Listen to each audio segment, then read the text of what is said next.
Hi guys, so our first card is from the Mystical Shaman Oracle, and I'm just going to read the essence of these cards. The essence of the Tree of Life, which is number 58, is the Tree of Life is a sacred symbol throughout the Americas.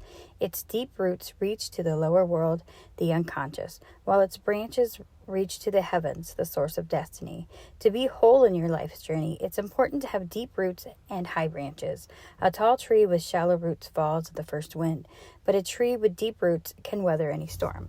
So what I think this card is talking about is that classic, blending the spiritual and the mundane, right? Having that strong foundation so you are able to look ahead and look above, but not getting yourself so muddled down by those day-to-day earthly things that sometimes can drag you down. Trust me, I know. I got bills to pay, and so I got to do the 9 to 5 and deal with that, and sometimes that just barely cuts it. Lives, and sometimes we can get so lost in one side or the other that we don't thrive, right? If you're too worried about the things that are happening in the physical, if you're too worried about this is going to keep me behind, I can't do this because I can't afford it, or I can't do this because I have to worry about that. Part of the expansion is really believing that you can, and really being in that moment and really creating these opportunities through the expansion of your spirituality and your emotions and your feelings and your awareness, really. But at the same time, you have to kind of have that groundedness too, so we don't get lost and we forget to eat, or we forget that we have families that we have to feed too, right? So I feel like that's what it's saying. It's like you have potential. Just remember that you have to find that middle, right? You have to be able to have that build that stability, which, that's a place for me. That's the hard part. Getting lost in the other realms, that's fine for me. But luckily my kids pulled me back in, and I realized, oh, wait, I got to make sure that I can, pay this mortgage. Anyway, so that's what I feel like this is saying is, making sure that, you're finding that balance, because one or the other is not ideal, right? If you want to get to a certain point, you have to have a strong foundation, but at the same time, you have to have that need to grow and that dream to build, right? You have to expand, and expanding only happens when you allow it, and when you are aware that it can happen, and you have that faith in yourself that you can do it. And I believe that we all have that. I think that's honestly the key, is belief. And believing that you can is the key. You'll find a way. But your foundation can also be your spiritual foundation too. And that really means knowing who you are. And I think that's a big part of, why we all go through these things. Because if you don't know who you are, it's so easy to get lost, and we let all these other things kind of get in the way. And that's where your confidence goes out the window. So definitely feel like that's a big part of it too. Your spiritual foundation is built on you knowing who you are. And then the second card is number 34, Many Paths. The essence says, all paths lead to spirit. What you bring to your journey is what will determine if yours is a path of suffering, a path of wisdom, a path of bliss, or a path of loss. Consider the traveler who met 2 stonemasons. He asked one, what is he doing? And the stonemason replies, I'm squaring out this stone. He asked the other, who was doing the exact same thing, and gets the reply, I am building a cathedral. One man has a job, the other man has found his work and his calling. He is part of the endeavor, much greater than himself. Be sure you pick a path with heart. And this kind of speaks to me a lot, because for me, I kind of have this saying, I don't know if it's an official saying, but it's something that I say. I always say that, everybody finds their way to God, spirit, universe, whatever. Everybody finds their way to spirituality their own way. And I believe that's true, because it's what creates that dreaminess, that deep connection with yourself and other in the world, that the connections with spirit, the connection with each other, the connection with the earth. That's what brings us to that understanding, right? But then we revert back and realize that we have to work on ourselves to really appreciate that. But anyway, so again, this is seeing the spiritual in the mundane. So, again, kind of going back to that first card, where we have to kind of have that foundation. There are things that we have to do in order to survive, right?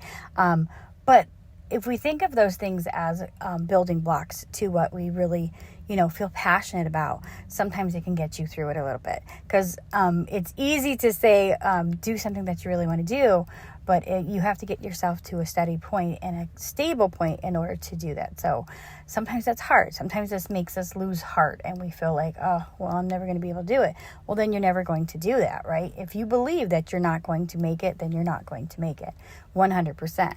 So I feel like this is saying, every little step and every little path that you're on brings you to that point that you're searching for, brings you to where you really want to be. And all you have to do is just kind of get through those parts that are a little hard and realize that that's building your stability. Your stability is bringing your groundwork so you can get to that point to where you can say, I want to do this. And I'm coming to the realization as a human being and an older adult that, really, it really is all about the things that I pay attention to and get taken care of, that kind of build that foundation. So then if I'm not worried about all these other things, then I can focus on the things that I want to do and the things that bring me deeper joy, right? So it all kind of works together. So I think with these two cards is really saying, building that foundation, but don't dwell in that foundation. Unless that's your life work, unless you're doing something that brings you joy, makes you feel like that's what you are here to do. Or if you can separate that and then go home and do things, you know what I mean? That's what we need to do. We need to kind of think about that as, this is a step on my path, right?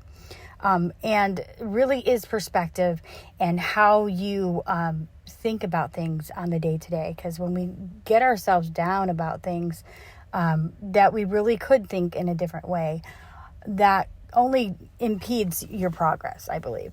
So in the column for what our energy is now, we have the Magician and we have the Page of Wands. Very powerful combination, I believe. I feel like this is saying that, with the Magician, that's having all those tools, right? We have the tools, we have the ability, and we know what to do with them. And with the Page of Wands is that powerful, active and, passionate leap forward. This is somebody, and the pages are always about like learning and exploring. So this is somebody who's exploring their spirituality. So I deeply feel like this is about spirituality. I know I always make everything about that, but that's my passion. So that's why it's going to be flavored that way. But I feel like, especially with the Magician, something that you're doing, something that you're wanting to do, you are at a point, whether this is somebody specifically, or this is somebody or this is collectively. I feel like there's this passionate drive, and having the ability and having the tools, that's our starting point. That's our strong base as far as like being able to understand that we have that ability and we have that passion, right? So that's what you need. That's what you need. That's a part of a foundation of, making your dreams happen. And you just need to have that other part. But in our column of what we need to work on. So we have the Five of Pentacles and we have the Queen of Wands. So the Five of Pentacles to me is, that feeling of lack. In this reading, I don't always see it that way, but this reading, I see this as something we need to work on. Feeling of lack, and not necessarily that we feel that way, but we have the ability to be in our Queen of Wands energy. The Queen of Wands is very contradictory to somebody who is in the feeling of lack. That she is confident, she is poised. This is somebody who's, I can do it, right? This is somebody who has that passion, that drive. She embodies that feminine part of the Wands. She is somebody who no doubt feels that she has the capability, and the only thing stopping her is her. So that's what I feel like this is saying, is standing in your ground, or maybe this is saying that you are standing in your ground. Capture that a little bit. Stand in your Queen of Wands energy. Doesn't matter if you're male, female, what you go by, or what, sign you are. This is somebody who is standing in their power and having that passionate drive for their own sovereignty and having that self-confidence. So I feel like that's what this is saying. And in our third column, we have what I like to think of as resources, energy around us, abilities that we have, people around us, situations that we can work with, right? So we have the World and we have the Lovers. So to me, this feels very much like having that connection with the way things work, right? With the ebb and flow of the world, the way the cycles are, the things that we've learned. I feel like this is connecting with spirit in that way, and with the earth, and with the things that we're understanding. So, a lot of times the world is, a completion of a cycle. But what do we get at the end of that cycle? We start a new cycle, and a lot of times that cycle has a lot to do with, building on the things that we have before. So this is a deep connection with that. I also feel like if this is something for somebody else, as far as like a relationship, it could be something like that. This is something that is a deeper connection that you're feeling. So maybe in this spiritual path that you're working on, this is a deeper connection with that. So we're starting this new cycle with a deeper understanding and a deeper connection. And if you want to put that towards having somebody in your life who has this kind of understanding, and you guys have this deep fated connection and you feel it, then that's support, right? That person is supporting you. So being able to be in your confidence and your drive really sometimes can be helpful if you have somebody who understands that and understands what you're capable of, whether you do or not, and has that support for you, and you have that connection. So and our last column is the Nine of Wands and the Fool. So the Nine of Wands a lot of times to me feels like being spiritually protected. And the reason why I say that is because the wands are spiritual, and the nine is like right at the end of completing that, whatever you're working on, right? I feel like you're backed. You're backed because not only have you had all this experience up to the nine with where you're at spiritually on this path, but also I feel like you have the backing of spirit. So that's why you're able to be confident. And when we're confident in ourselves and we're confident in spirit, then we get that backing, right? That's all that it is that inner knowing, and that inner confidence comes from that. So I feel like that's what that's saying. And with the Fool, maybe this is, and we have the World in there too. So I feel like this is kind of like a turn. This is like a cycle that we're beginning. And we have a lot of beginner cards in here, but this isn't beginning in like a naive way. This is somebody who has been through it, gotten to a certain point, and we're on the next level, right? So I really feel like this is a next level type of reading. We're advancing to a certain point, and what we're bringing with us, it seems like everything's brand new, but we have something, right? We have our own type of stability, right? We have our own foundation spiritually. So I really feel like this whole reading is saying that, don't let those day-to-day things get you down. You do need to have that grounded stability in like the 3D, as people say. But at the same time, you also need to have that grounded, not grounded, but you also have to have that stability and that foundation spiritually, right? And yeah, I guess that would be grounded, but I feel like we have that. I feel like whoever this is, you have that confidence and that passion, and just do it. Just like Nike says, just do it. Anyways, I hope that helped somebody today, and I thank you so much for all that you guys are doing for me. If you want to check out my Buy Me a Coffee page, do a donation or anything like that, or if you want a reading, those options are on there. The link is in my description, and I'll put it in the description on here too. Thank you so much, and I will talk to you later.